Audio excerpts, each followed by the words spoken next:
This Torah class is brought to you by TorahAnytime.com. Okay, good afternoon everyone. Shalom Aleichem, Bruchim Habayim. We are closing in on the completion of the Orchos Chaim of the Rosh in the first edition.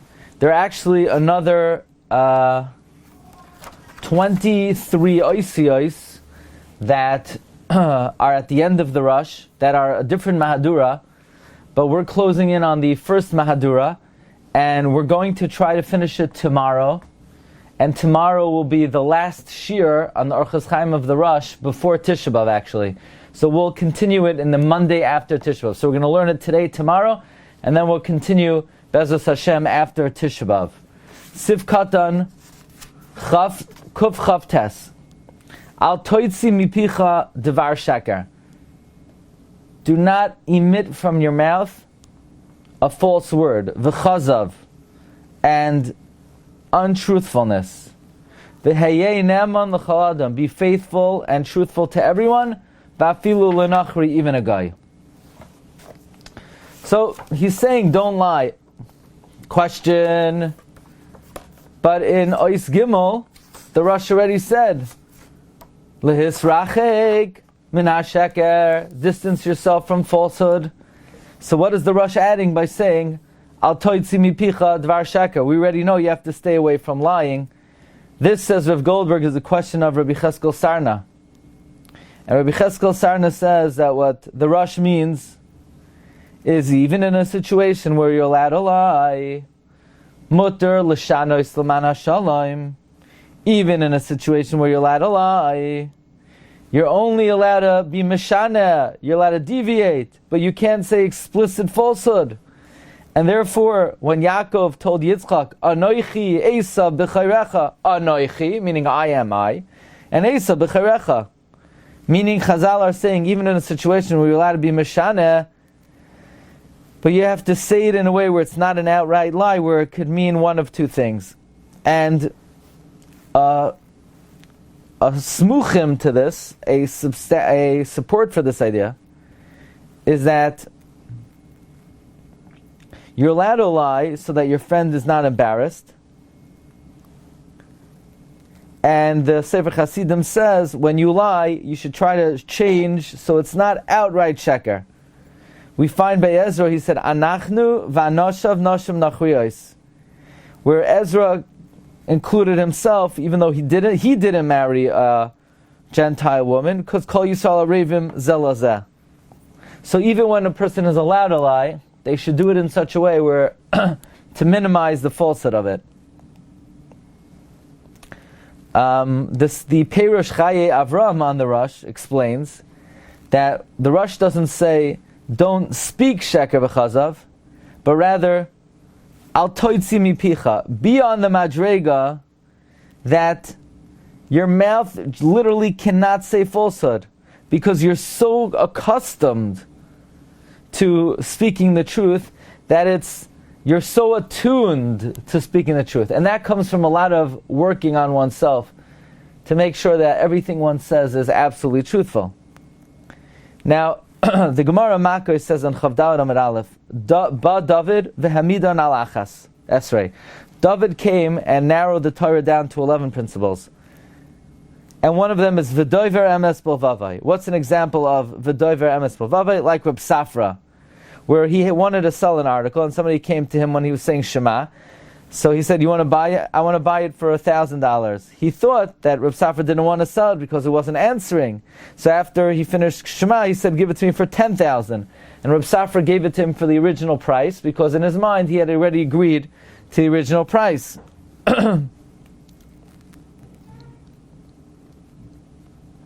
And when it says Loi Rogal al Shoinai, the Gemara says, is Yaakov Avinu. So V'doiver emes b'lvava is Reb Safra, Loi Rogal al Shoinai is Yaakov Avinu, who he was afraid to lie. He said, Ula Yemusheni Avi v'hayisi beinav kimsateya. He didn't want to lie because he was afraid his father would catch him. But his mother forced him, al pi ruach hakodesh, and she said, Olai kilalascha b'ni. If your father curses, the curse will be on me. So Rav Goldberg asks, once we know the level of MS of Reb Safra, that not only can you not lie with your mouth, you can't even lie in your thoughts, that if somebody agreed to a certain price in their mind originally, so then they should be loyal to that price that they said in their mind. So then what are we adding by saying, oh, and Yaakov Avinu didn't want to lie? That's an outright lie. Says Rav Goldberg, based on the way we've explained the Rosh, we could say as follows. That Yaakov had no choice because his mother said, you have to go take the brachos. But Yaakov said to his mother like this, even if I tell my father that I'm Esav, but I can't say straight out, I am Esav, I have to say it in a way where I'm saying something that's not an outright lie. I am I, and Esav is your firstborn. And maybe if I say it that way, I won't be successful in stealing the brachos. And therefore Yaakov said to his mother, if I could only say it in this convoluted way, maybe my father will catch me. And Rivka to that says, don't worry, the curse will be on me. So we see an added madrig of MS. That Yaakov Avinu, even in a situation where he had to lie, he was so trained in the Midas HaEmes that he couldn't bring himself to do it outright. So it comes out the two levels that we're saying in the Rosh, between Ois Gimel and Ois Kuf Chav Tes. Ois Gimel is, don't lie.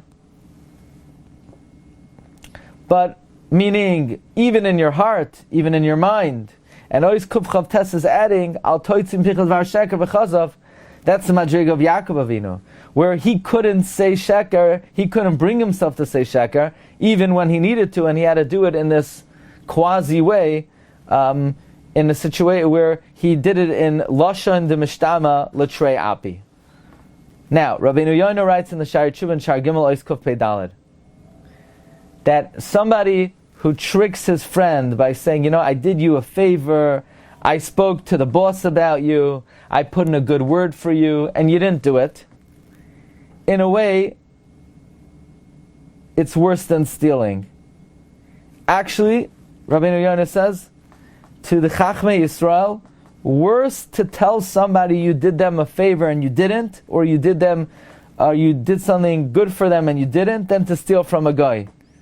Because speaking falsehood is a great breach in the Geder of MS, because MS, Rabbeinu Yoina says, Mi Yisoidei HaNefesh. And let's just take a moment to contemplate that line of Rabbeinu Yoina. Ki MS hu mi Yisoidei HaNefesh.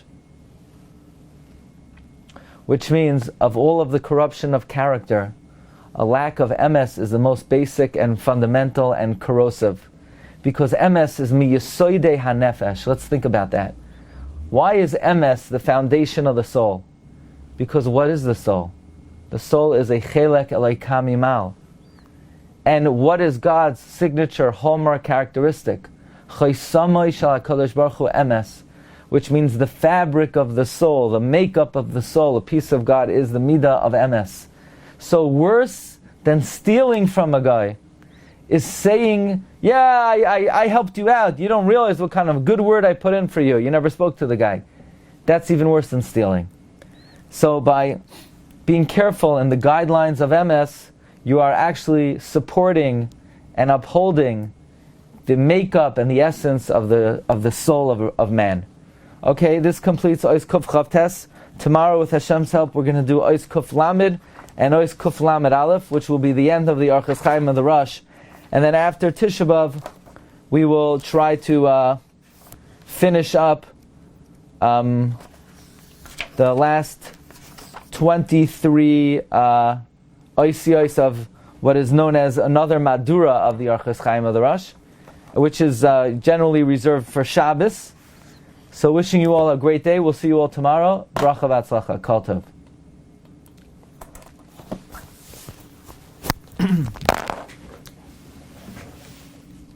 You've just experienced another Torah class brought to you by TorahAnytime.com.